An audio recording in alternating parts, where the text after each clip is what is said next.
Ever notice how you come across somebody once in a while you shouldn't have messed with? That's me. I am not an African American. You're Oreo cookie, white in the inside and black on the outside.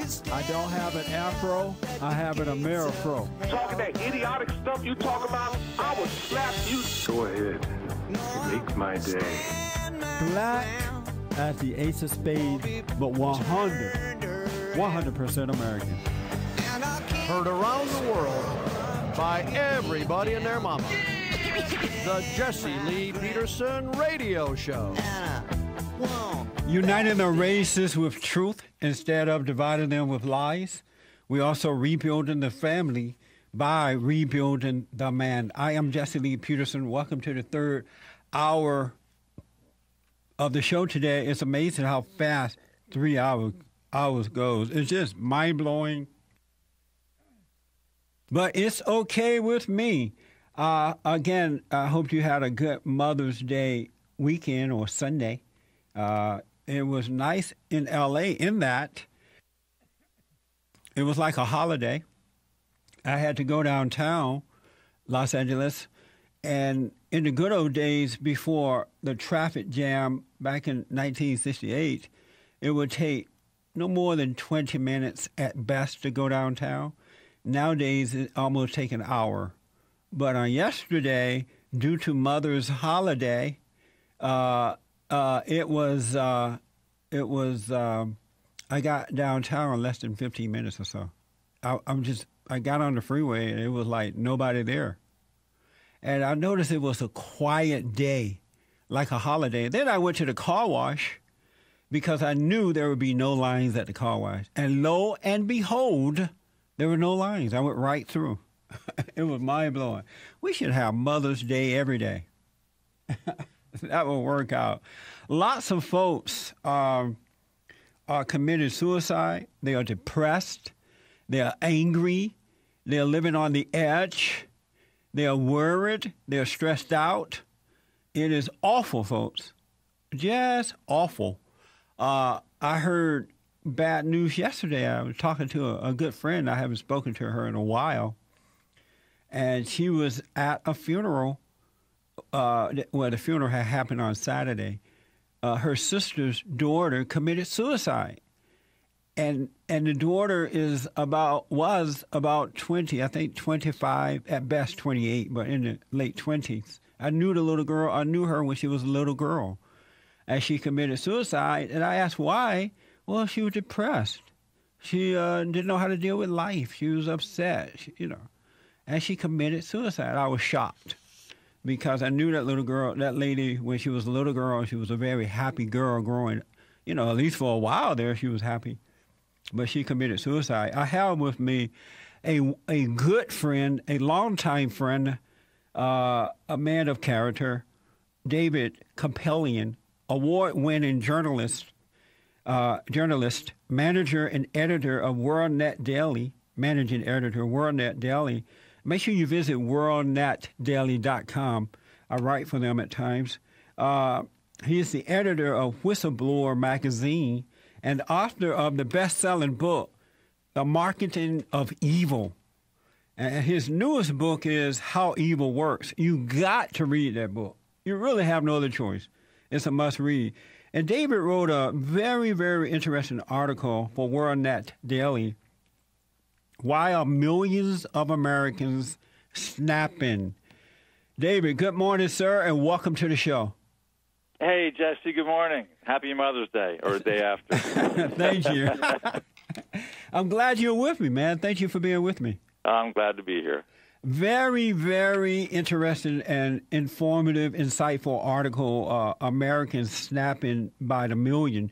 You write that the sheer stress of living in today's America is driving tens of millions to the point of illness, depression, and self-destruction.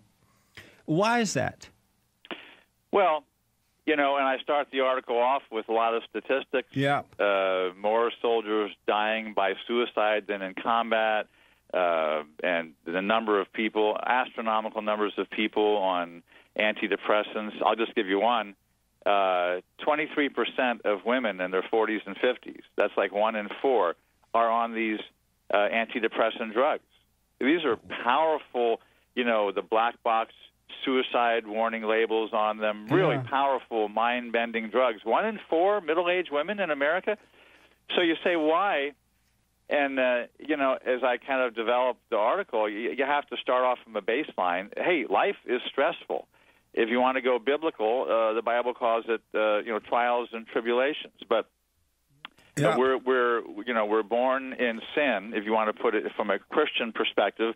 But whatever perspective, it's pretty screwed up. If you just look at the world, it is full of disease and betrayal and problems and misunderstandings and misfortunes. And so just as a baseline, at any time, in any place, in any society, life is stressful. You're right that the suicide has surpassed car crashes as the leading cause of injury, death for America. Even more disturbing in the world, greatest military, as you mentioned, more U.S. soldiers died last year by suicide than combat. Reading that blew my mind. Yeah, it's shocking. And by the way, Jesse, I'll just say, if your listeners want to read the article, if they just Google the word snapping, or better yet, Americans snapping, it'll come right to it, because it was actually a very viral article. Report had it up at the top, and it's on a lot of websites. So it's near the top of the Google search. So just American snapping. If you just Google that, and then you can read all the links, and there's a lot of links in the article that go to all the different things we're talking about and we'll be talking about. You also said that 18 to 33-year-olds experience a level of stress that keeps them awake at night. 18 to 33, what are they stressed about? A lot of it is economic. It's hard to get a job. That's part of it. But it's also, this is what I was going to say, life is always stressful, but in today's culture and with today's kind of government we've got, there's a whole new added layers of stress than there was when you and I were growing up, let's say. Yeah. And that's what I'm saying, why they're snapping by the millions now. We have a corrupting culture. Look, you're a young person. You're a millennial, 18 to 33. If you get sucked into the sex, hooking up culture, basically, that is enormously stressful. Whether you're a young man or a young woman, if you take away just the way it's sort of cleaned up and made to look wonderful on TV, on situation comedies, in the real life, you're living an immoral life. You're basically on the wrong side of the line of God's law, where life adds up and things work, and there's really a way to get through this life and become a beautiful person. You're on the other side of that. You're basically using people. You're always in a state of anxiety. You're always needful of something from the outside, and that's just like the stupid culture we've got. You've got the government that is dependent on making people dependent. It's basically a dependency culture, because that's how socialism works. Churchill defines socialism as the gospel of envy. Kind of chilling. It makes it like a religion. So what's being promoted now by Obama and the whole Obama administration is stress and unhappiness and misery and resentments and grievances, and everything is racist, and because that's how they are able to unroll their fundamental transformation. They're trying to transform America, and you can't do that if people are not upset and nursing their grievances and becoming dependent. All these things that all add up to stress.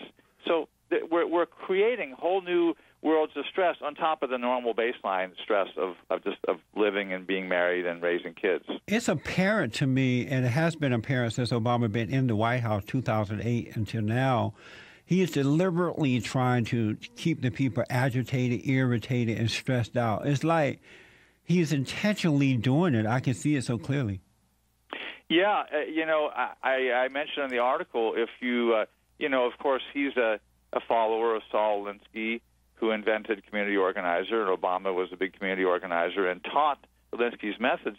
Well, if you just go pick up Rules for Radicals by Saul Alinsky, and, you just read the first chapter. You don't even have to read the whole thing. The first 1 or 2 chapters, and very quickly you get the idea that, capitalism is, horrible, and we need to change it. And the way we change it as leftist radicals is you have to, and this is what community organizing is really all about, is nursing the grievances, stoking the fires of the resentment of the people, making them continually upset. That's how it works. Amazing. 888-7753-773. 888-77-JESSE. David Kupelian is with me. Back in a moment.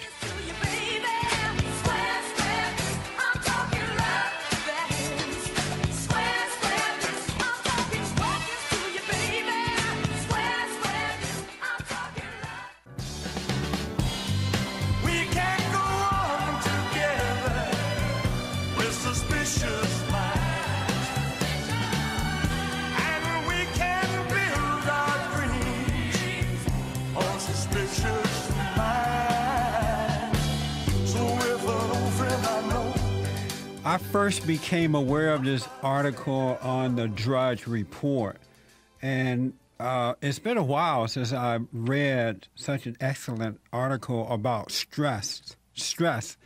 And I have to tell you, Americans are stressed today, and it's like never before that I've seen in my lifetime, and I'm 63 years old now, and I've not seen it this bad. It is worse and getting worse. And the interesting thing is that young people are stressed as well. And that is something new that I've seen in such a, high number. David Kupelian is with me. The article is Americans Snapping by the Millions. Americans snapping about a million. David, let me ask if most people know that Obama is using the Saul Alinsky's methods to stress them out and to really turn the country into a socialist society. When they found out that Obama taught Alinsky's methods, why didn't more people become alarmed about that? Why did they try to stop it? Well, to begin with, I think about half the country maybe has had their brains scooped out by now by government education and what is basically a government media. I've been in the news media for 30 years, and most of what we call the mainstream media is like a government propaganda ministry.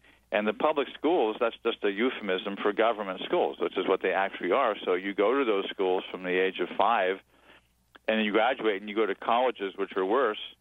Then Saul Alinsky is a good guy, and everything is about peace and truth and justice. And you just see things through a different prism because that's what you've been programmed and kind of brainwashed into how seeing things. You point out in your article Rush Limbaugh's recent on-air comment. You say that I think he want people to snap. I think Obama's challenging everybody's sanity. Obama is literally pushing people to snap, attacking the very sanctity of the country. Talk to us about that. Well, yeah, and if people go to the article again, Americans Snapping by the Millions, the video is right in there. There's several videos, including the one of Rush Limbaugh, who has a video cam when he's on the radio, talking about this. He was actually talking about gun control and the fact that Obama and his team are sort of maniacally doing everything possible, including like buying up all the ammunition in the country to keep people away from guns. Ever since the Newtown, Connecticut tragedy, and starting that very day and up till the present moment, he has used that, exploited that, the natural sadness of that tragedy. He's used that cynically to pass this agenda. But it's not just the guns. Before the election, you had this phony Republican war on women, I mean, you can make a very good case that the Democrat agenda is a real war on women. And you look at the Kermit Gosnell there and abortion, that's a Democrat issue. The Republicans are always against this, but there's the phony war on women to get, women to vote for Obama and other Democrats. There's if you oppose Obama on anything, you're a racist. There's and then, of course, there's global warming. There is no global warming. The temperatures are going down. They can't stand that. For the past 16 years, the temperatures are going down worldwide. But all these things are to gin us up and to get us upset all the time. And then in that state of mind, the government can come in and wheel in place their solutions to the problems that don't exist or that they created, and they can eventually transform America into the kind of country that they want. You say very interesting statistics as to what is going on, and I want to just kind of mention that a little bit here. And before you leave, you point out 3 tested elements for staying healthy. We want to get to that, but I was surprised that the biggest killer of all is heart disease. Yeah, heart disease is number one. I thought it was cancer. Well, yeah, cancer is a close second. And the thing is that there are, everybody knows that there's stress has a role in heart disease and so forth. But now there are studies showing that stress directly biochemically feeds tumors. It makes cancers get bigger. And there are a lot of studies, not just one. And again, they're all linked in the article. It's full of hyperlinks. Anybody who wants to go down these various rabbit holes and see the original research showing all this. But yeah, the fact is that stress kills you. But Jesse, and I know you know this too. I don't even like to say that stress kills without adding the qualifier that it's not really the stress that kills you. Yeah. Any more than I mentioned the Bible before.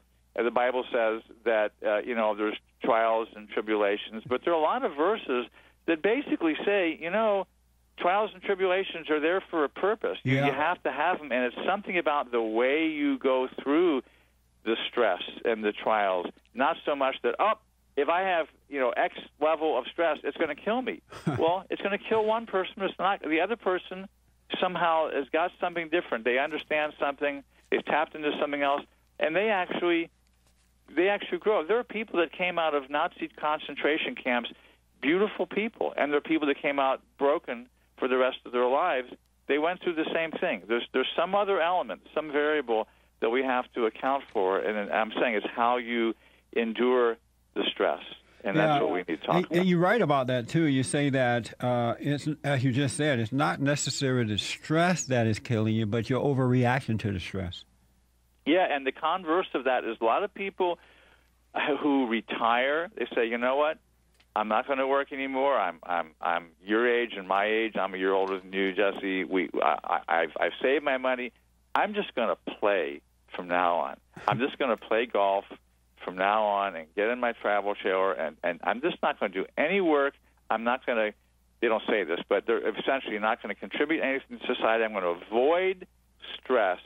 And then you hear that they die of a heart attack within a year or so on the beach. Yeah. I've heard that story many times, and there's some mystery about that. A certain amount of stress you need to grow, but the trick is how you deal with that stress. Absolutely. In your article, you give 3 tested elements for staying healthy. One is a generally healthy diet. Yeah, eating bad food or eating too much food, eating too much food makes you obese. That's a stress on many levels itself, and it also leads to depression. I mean, a lot of things not going right, but if you're like really, much heavier than you want to be, that's one thing you can get depressed about. David, let me, I know you're scheduled for 30 minutes. Are you able to stay for one short segment? Oh, absolutely. Okay. 888-775-3773. David is a very busy man, so I appreciate his time. I want to just go over these tested elements for you. Back in a moment, folks.